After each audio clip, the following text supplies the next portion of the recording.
মেয়েদের বড় ত্যাগ দিতে হয়। যে ঘরে জন্ম হয়েছে সেই ঘর ছেড়ে চলে যেতে হয়।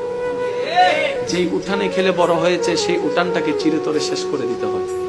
একটু ভালো করে দেখলে দেখা যায় মেয়েদের কিন্তু আসলে কোনো ঘরই হয় না। বাবার কাছে থাকলে বাবার বাড়ি, স্বামীর কাছে থাকলে স্বামীর বাড়ি, ছেলের কাছে থাকলে ছেলের বাড়ি, নিজেদের আসলে কোনো বাড়ি হয় না।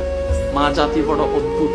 আমি মাঝে মধ্যে ভাবি, আল্লাহ যদি মা জাতিকে সবরের পাহাড় না দিতেন, পৃথিবীতে সংসার শব্দটা টিকতো না, পৃথিবীতে পরিবার শব্দটা টিকতো না। সবার কথা বাদ দেন, আপনি আপনার মার কথা পাবেন, দাদির কথা পাবেন, নানির কথা পাবেন। আমাদের মা, আমাদের দাদি, আমাদের নানি যে ত্যাগটা দিয়েছেন, যে সহ্যটা করেছেন, ওনারা যদি অধৈর্য হতেন আজকে কারো পরিবার কিন্তু ঠিক থাকতো না।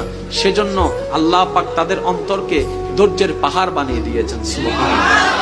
এগুলা ওনাদেরকে বেতন দিয়ে কিংবা ওনাদেরকে বিনিময় দিয়ে এটার নিয়ামত পাওয়া যাবে না, এটা শুকরিয়া আদায় করা যাবে না।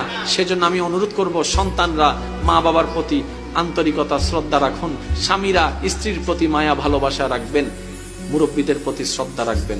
কারণ ওই মহিলাদের ত্যাগ, ওই মা বোনদের, দাদি নানিদের ত্যাগ আমরা কখনো টাকা দিয়ে বিনিময় দিয়ে কখনো প্রতিদান দেওয়া যাবে। আমরা দিতে পারি একটা ভাবে, প্রতিদান নয়, সেটা হচ্ছে মায়া।